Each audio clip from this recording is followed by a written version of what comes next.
Break के बाद स्वागत है आप सभी का। आप लोग राजस्थान देख रहे हैं। मैं हूं आपके साथ दीपिका सिंघल। भीलवाड़ा से बड़ी खबर आ रही है। संगम फैक्ट्री की 132 केवी हाई टेंशन लाइन के मामले में नया अपडेट आ गया है। किसानों की निजी खातेदारी भूमि में टावर लगाने की शिकायत। जबरन 132 केवी लाइन टावर लगाने की हुई शिकायत। ग्रामीणों ने मुख्यमंत्री बजरंग शर्मा से गुहार लगाई है। निजी कृषि भूमि पर हाई टेंशन लाइन डालने का विरोध है।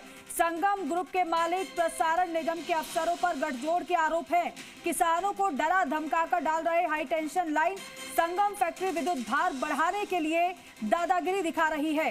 ग्रिड बापूनगर से बिलियाकला यूनिट तक बिछा रहे 132 केवी लाइन, जबकि 132 केवी लाइन का अन्य मार्गाधिकार 200 फीट रोड के पास मौजूद है। संगम ग्रुप को डीएलसी दर के अनुसार 3 करोड़ का पहुंचाया जा रहा है फायदा। संगम ग्रुप का मोटा मुनाफा करवाने में जुटे निगम के अफसर हैं। किसानों की कृषि भूमि से क्यों किया जा रहा है खिलवाड़, ये बड़ा सवाल है। अन्य रास्ता मौजूद होने के बावजूद दबंगई पर क्यों उतरा है संगम ग्रुप, जिस पर कोई कार्रवाई नहीं कर रहा है बल्कि उसे फायदा पहुंचाने की कवायद जरूर की जा रही है। संगम ग्रुप का मोटा मुनाफा करवाने में निगम के अफसर जुटे हुए हैं। आखिर क्यों? किसानों की कृषि भूमि से क्यों खिलवाड़ किया जा रहा है? अन्य रास्ता मौजूद है, लेकिन अन्य रास्ता मौजूद होने के बावजूद दबंगई पर संगम ग्रुप क्यों उतरा हुआ है? और अगर दबंगई संगम ग्रुप की ओर से दिखाई जा रही है तो फिर जिम्मेदार क्यों नहीं इस पर कोई एक्शन ले रहे? क्या जिम्मेदार आंखें मूंदे बैठे हैं जो पीड़ितों की सुन नहीं रहे? विक्रम खींची हमारे सहयोगी हमारे साथ जुड़ रहे हैं। विक्रम, संगम ग्रुप की यह दबंगई आखिर किस तरीके से नजर आ रही है और इस पर कार्रवाई क्यों नहीं? संरक्षण किसका प्राप्त? देखिए, जिस तरीके से ये मामले अब सामने आ रहे हैं, हाई टेंशन लाइन को लेकर के अब नया अपडेट यहाँ देखने को मिला है। और भीलवाड़ा जिले के बिलियाकला में ये बड़ा एक मामला जब सामने आया, यहाँ के जो प्रसारण निगम का जो सिस्टम है वो सिस्टम किस तरीके से जो यहाँ दबाव में काम कर रहा है ये देखने को मिला है। और अब देखें आप, जिन खातेदारों की जमीन जो है हाई टेंशन लाइन के जो खंभे डाले गए हैं उन पर खातेदारों को न तो कोई नोटिस दिया गया, न किसानों को कुछ से कोई सहमति ली गई, और बिना सहमति के जबरन उन्हें डरा धमका करके वहां बड़े हाई टेंशन लाइन के टावर लगाए जा रहे हैं।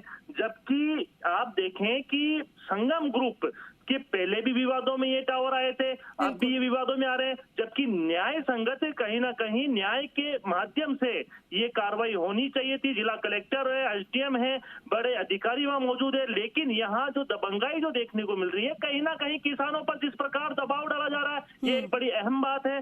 और आप देखें कि ये जो मार्ग का जो एक बड़ा मसला जो चल रहा है कि जो लाइन को देखें आपकी किसानों की कृषि भूमि जहां वहां उनकी जो डीएलसी होती है वो कम होती है, और मोटा मुनाफा कमाने के चक्कर में संगम ग्रुप जो ग्रिड से जो लाइन लानी है उसको यू आकृति में बना करके उसके सब स्टेशन पे लेके आ रहा है। और जबकि सीधा रास्ता ग्रिड से, जो बापूनगर ग्रिड है उस ग्रिड से सीधा रास्ता उसकी संगम यूनिट तक आ सकता है, जो कि 200 फीट पर अवेलेबल है। लेकिन वो जो रास्ता है, वो जो जगह है, वो उसकी डीएलसी जो दर है वो ज्यादा है, और ज्यादा होने के कारण करोड़ों रुपए कहीं संगम ग्रुप के खर्च नहीं हो जाए। संगम ग्रुप को कहीं ना कहीं ये जो अधिकारी हैं, प्रसारण निगम के जो अफसर हैं, इनकी जो मिली भगत के चलते जो मोटा मुनाफा का जो लाभ दे रहे हैं, ये बड़ा सामने एक ये मामला आया है। जबकि लाइन सीधी आ सकती है।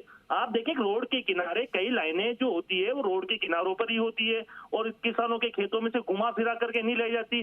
जबकि यहाँ उल्टे तरीके से लाइन डाली जा रही है। ये एक बड़ा मसला सामने आया। और इसमें देखें कि जमीन की जो दर है, एक बार इस पर भी नजर डाल दिया जाए कि जो लागत जो डीएलसी दर की जो तकरीबन आप 1 हेक्टेयर की अगर माने तो 13 लाख लगभग का एक मामला है। और जबकि ये सीधा अगर रूप से लाते हैं तो वहां तकरीबन 2.5-3 करोड़ रुपए की लागत 1 हेक्टेयर पे आ रही है। कहीं ना कहीं जो 18 गुना का जो लाभ है, करोड़ों को जो लाभ है, वो ये प्रसारण निगम के अफसर यहाँ देने में कहीं ना कहीं बड़ी मिलीभगत दिखा रहे हैं। और उनकी हठधर्मिता के आगे किसान बड़े परेशान हैं, तंग हैं, लेकिन उनकी कोई सुनवाई, जिला कलेक्टर के पास भी उन्होंने शिकायत दी, लेकिन उन्हें वहां पर अभी कोई राहत प्रदान नहीं हो पा रही। जी ठीक है विक्रम, शुक्रिया पूरी जानकारी के लिए।